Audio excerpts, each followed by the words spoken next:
Hey guys, what's up? Spectre here, and recently Game Informer did a wonderful spread on Bethesda's upcoming RPG, Rage 2. Definitely check out this month's issue if you get a chance, but in the meantime, I'm here to boil down all the new information that it gives us. Let's begin.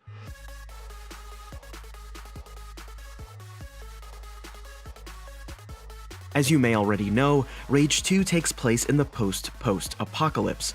The world full of sleeping cryo-subjects is no more, and a real, albeit chaotic, society is emerging.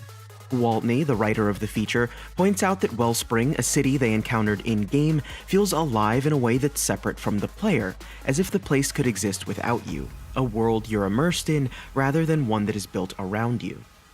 If the name Wellspring is familiar to you, it's because we encountered it in the original Rage, but it has grown exponentially. Another character makes a return, Lusum Hagar, and she is now the mayor of Wellspring. The frenetic gunplay of Rage 2 is something you might also be familiar with, if you've seen any gameplay. Gwaltney puts it wonderfully, stating, "There's a focus on creating an action rhythm. Everything is keenly focused on making you feel like a whirlwind of death. Aside from weapons feeling rock solid with a healthy kick, nanotrite powers bring you to another level. You won't simply be ground slamming and shattering your enemies, but you'll be upgrading these abilities to unlock secondary perks and skills, making them even more deadly. Avalanche has created complementary skills that can be chained. One such gruesome example involves players spawning a telekinetic barrier that will dismember foes as soon as they touch it, and then using Shatter, an ability akin to Force Push, to fling them into it. Your combat skills aren't the only thing you'll be upgrading. In fact, the game doesn't have a simple conventional skill tree, instead opting for a somewhat unique project system. The game's director, Magnus Nedfords, explains it this way: you'll meet people who will each have a set of projects and tasks for you out in the open world. Smaller activities net you small points, and vice versa. It's wider than skills, it's services as well, a mix of everything. It's why we don't call it a skill tree. So helping out certain characters will net you specific skills and upgrades, which will also allow players to set their own goals in terms of progression, which is a huge bonus in my opinion. While intense and fun, Gwaltney details some physics issues in driving, stating that the best way to take the fight to the enemy is boots on the ground, and while he notes these issues, he also notes that id and Avalanche are aware of these problems and are working to hammer them out. That doesn't mean that driving isn't fun and easy, however, as players can access their garage from anywhere in the world, and you can drive any vehicle that you come across and also save them after unlocking certain upgrades. Avalanche's approach to an open world is one that I admire.